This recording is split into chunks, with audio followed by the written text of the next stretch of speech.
Boa noite. Eu fui apresentada aqui já, eu sou a Raíssa. Eu estou entrando aqui numa condição diferente de todo mundo que já falou aqui até agora, né? Primeiro, porque eu sou a primeira mulher que está subindo aqui, falando hoje.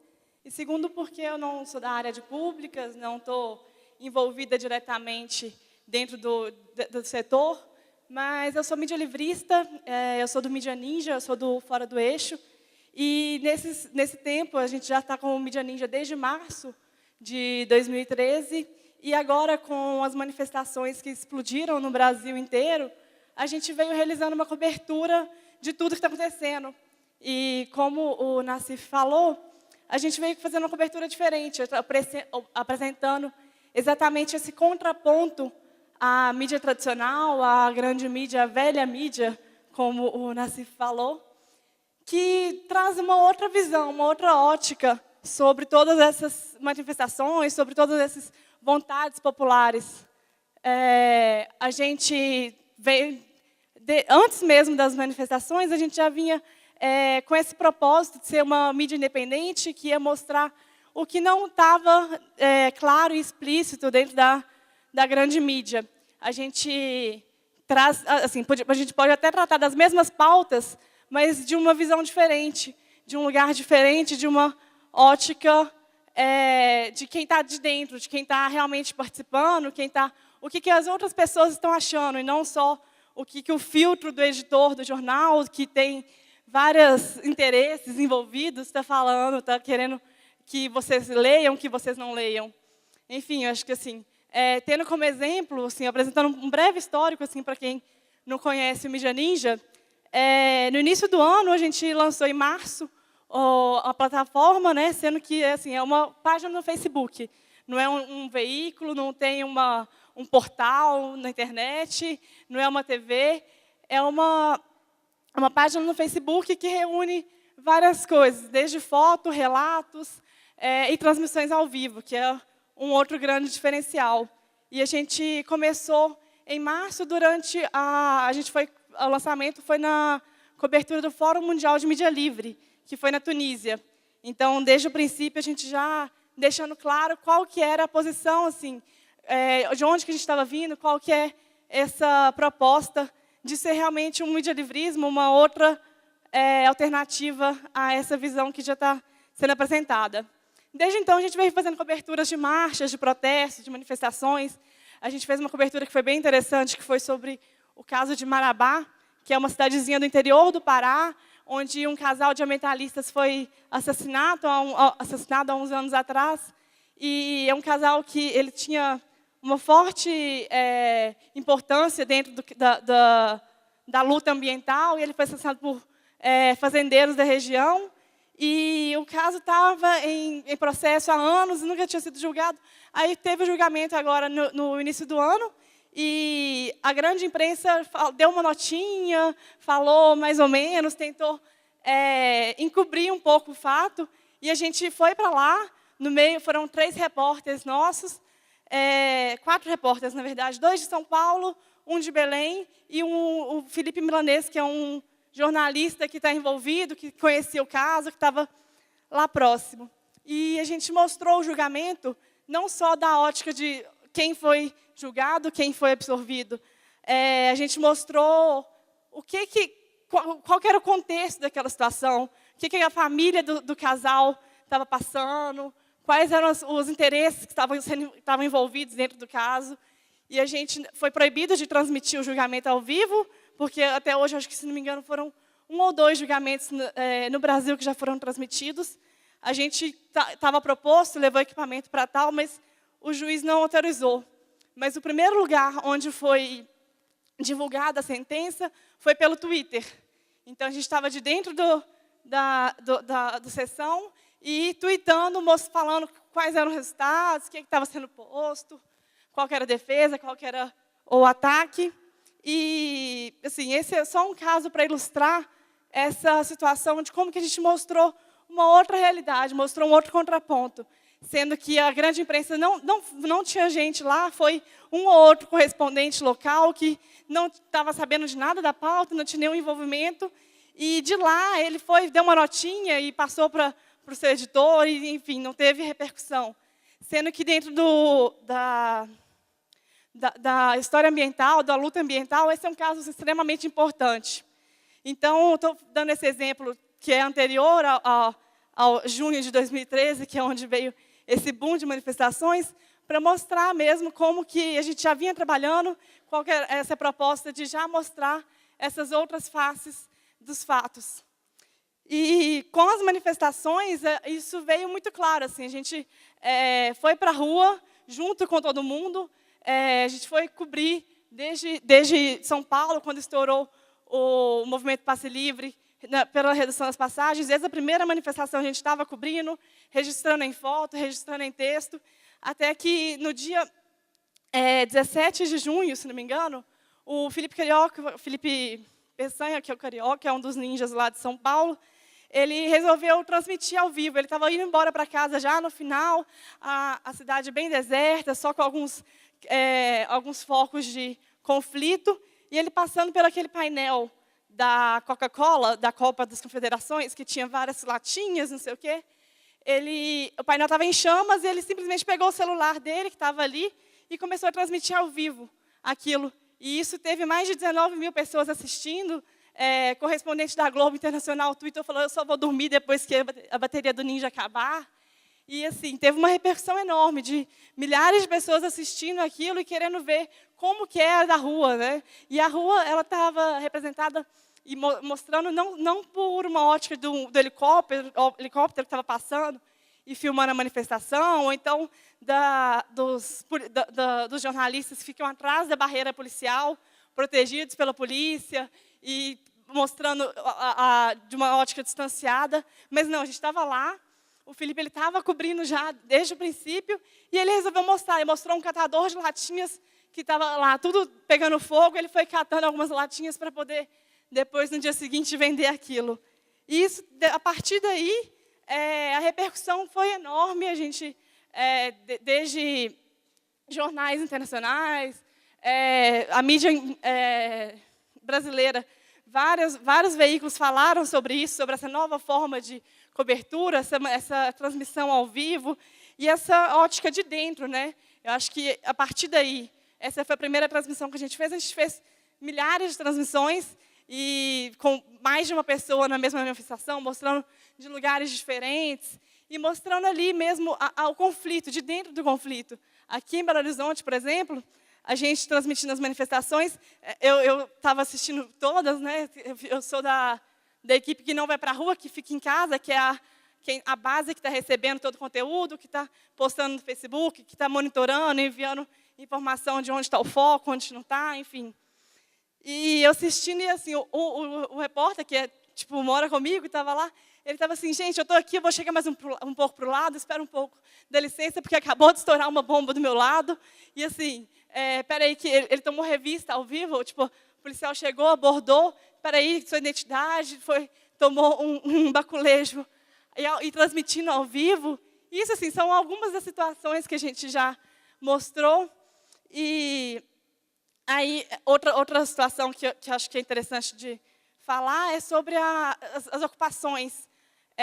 As manifestações, elas vêm, é uma voz popular que está vindo muito forte, que, como o Nassif disse, está muito dentro das redes sociais, que é um outro canal que está conectando pessoas do Brasil inteiro, conectando pessoas que têm os mesmos interesses, que estão buscando as mesmas coisas. Então, pensando nisso, as assembleias populares, tá tudo sendo, as manifestações, os protestos, estão todos sendo marcados pelo Facebook. E a gente cobrindo todos eles, né? Aqui em BH, por exemplo, a gente foi cobrir a votação sobre a abertura das planilhas e sobre a redução da passagem na Câmara Municipal.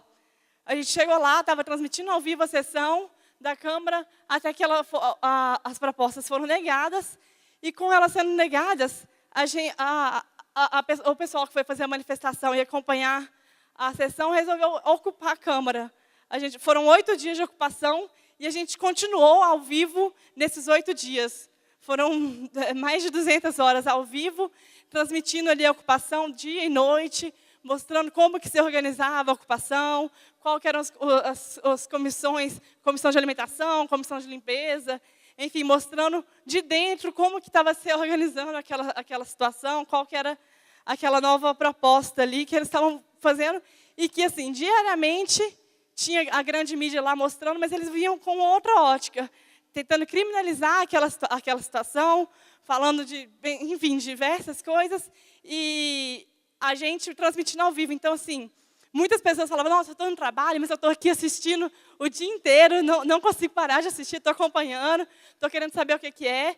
E aí, nisso, a gente entrevistando as pessoas que estavam lá, entrevistando os policiais que estavam que passavam lá, a segurança da Câmara, os políticos que estiveram lá, a gente tentando mostrar quem estava ali, tentando apresentar a opinião dessas pessoas.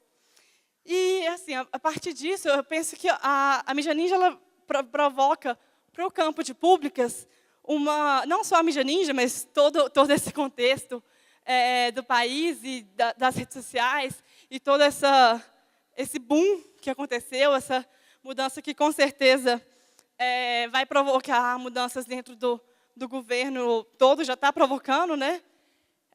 Ele vem numa política bem interessante, uma proposta interessante, que é da transparência. A gente, outro caso, que a gente, assim, eu estou ilustrando com os casos para a gente poder pensar em cima deles. A gente transmitiu ao vivo uma conversa entre o Márcio Lacerda, que é o prefeito de Belo Horizonte, com a comissão de delegados que foi tirada na Assembleia Popular Horizontal de Belo Horizonte. Eles pediram que estava na ocupação da Câmara, eles solicitaram uma reunião com o prefeito, e essa reunião ela foi transmitida ao vivo. Então, uma outra reunião que foi transmitida ao vivo com o governador Antônio Anastasia, da Assembleia também. Então, assim, são propostas de transparência que elas estão, acho que é um grande caminho a ser seguido, né? A gente pensando aí que todo esse diálogo entre poder público e sociedade civil, como que ele deve se dar e como que ele pode ser ampliado. Então, o que o prefeito vai falar ali para aquele grupo de pessoas, não precisa ficar só para aquele grupo de pessoas, e elas terem que retratar depois aquilo para quem não estava no lugar, ou o prefeito ir numa coletiva de imprensa e falar como que foi. Não, você pode ver como está sendo aquilo. Você pode assistir ao vivo e tirar a sua própria conclusão de quem estava certo, quem estava errado, enfim. Eu acho que a proposta dessa cobertura é dela mostrar outras possibilidades, né? Que aí, a partir disso, você toma a sua opinião. Você escolhe o que você vai achar, o que você vai pensar sobre aquilo tudo. Só que você tem a possibilidade de ter outras situações. E pensando nisso, essa transparência é bem importante, eu acho que é um grande ponto que tem que ser trabalhado pelo poder público, e não só nessas transmissões ao vivo, desse diálogo, mas de dados também. Assim, acho que alguma das grandes lutas que está tendo nas manifestações são pela abertura das planilhas. Em Belo Horizonte, por exemplo, que eu estou falando mais de Belo Horizonte, que é onde eu moro, onde eu estou acompanhando mais de perto, por mais que eu esteja envolvida com as coberturas do Brasil inteiro. Um dos pedidos é para que abram as planilhas do transporte público da cidade, que até então são um grande mistério, e tem várias coisas envolvidas, vários interesses envolvidos, que é uma das reivindicações da Assembleia Popular Horizontal. Então, isso de abrir os dados, isso já é um caminho que está sendo adotado pela Lei da Transparência e vários outros mecanismos que tem para isso. E, assim, pensar também a melhor forma de fazer isso, porque você tem o formato de dados que você tem que disponibilizar, onde que você vai disponibilizar, se não é num cantinho lá no site do governo, lá no fim, que você tem que procurar um caminho de um labirinto. E um outro ponto que é super importante, eu acho que agora não vai parar, é que o povo toma gosto pela política, né? Muitos jovens, assim, eu tenho 21 anos, eu sou mídia-livrista, como eu falei, e muitos amigos meus falavam, ai, que saco política, eu não quero debater isso é coisa para o meu pai. Ou então, enfim, diversas pessoas que não te interessam, então, descrédulas mesmo, tipo, ai, política, isso não tem mais jeito, é só corrupto, que generalizava toda a situação. E eu acho que agora, a partir desse mês de junho de 2013, isso está diferente. Todo mundo quer participar, quer entender, está se envolvendo. Então, essa participação popular, ela está muito evidente. Os jovens estão interessados em querer saber, interessados em poder mudar. E eles sentiram a força que eles têm. Como que, se a sociedade se organizar, ela consegue fazer pressão popular e consegue ir para cima e tentar mudar e propor e pressionar o governo de inúmeras formas. Então, essa pressão popular é uma situação que eu acho que todos têm que pensar, assim, quem está ingressando no campo de públicos agora, em como lidar e como criar plataformas para isso mesmo.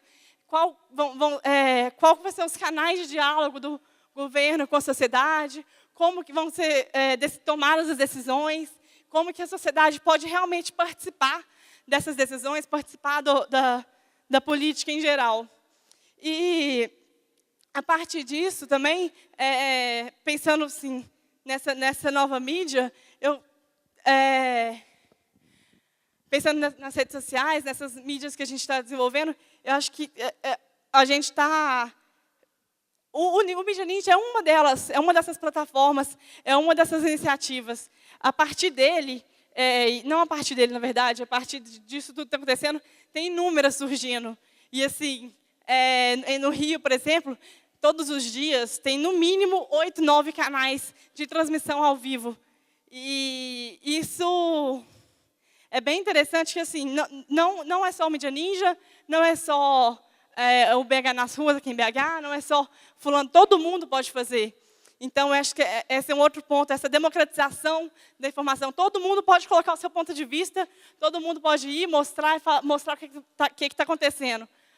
Os mecanismos, as ferramentas são muito simples, são muito acessíveis à maioria da população. Você tem o Facebook, que é onde você pode expressar sua opinião, e aí aquilo ali pode tomar uma proporção enorme. E você tem as transmissões ao vivo, que são feitas com um celularzinho. Você está na rua, você está transmitindo, você tem um 3G, você tem um 4G, você está transmitindo, você está mostrando uma situação que está no meio da rua, de repente você se depara com uma discussão entre a polícia e alguma coisa, assim, enfim, inúmeras situações que podem ser retratadas, que não pela grande mídia, mas pelos mídia-livristas. Todo mundo aqui pode ser mídia, e todo mundo no Brasil pode ser mídia. Então, essa questão de seja mídia é muito importante também, que são vários pontos de vista apresentados de várias pessoas, de várias diversas situações que podem ser repercutidas. Já me mostraram ali o tempo acabando, eu acho que eu queria mais apresentar mesmo essas iniciativas, essas plataformas, essas possibilidades que a gente vem trabalhando, que a gente vem pensando todos esses dias, pensar como que a gente pode lidar, o governo pode lidar melhor com isso, esse campo de públicas pode pensar em como absorver todos esses resultados desse junho de 2013, e não acabou, né? Assim, no Rio tem 4 ocupações permanentes, enfim, e eu acho que não vai acabar. Então, em pensar como que a gente vai lidar com isso daqui para frente, como que a gente pode aproveitar ao máximo disso.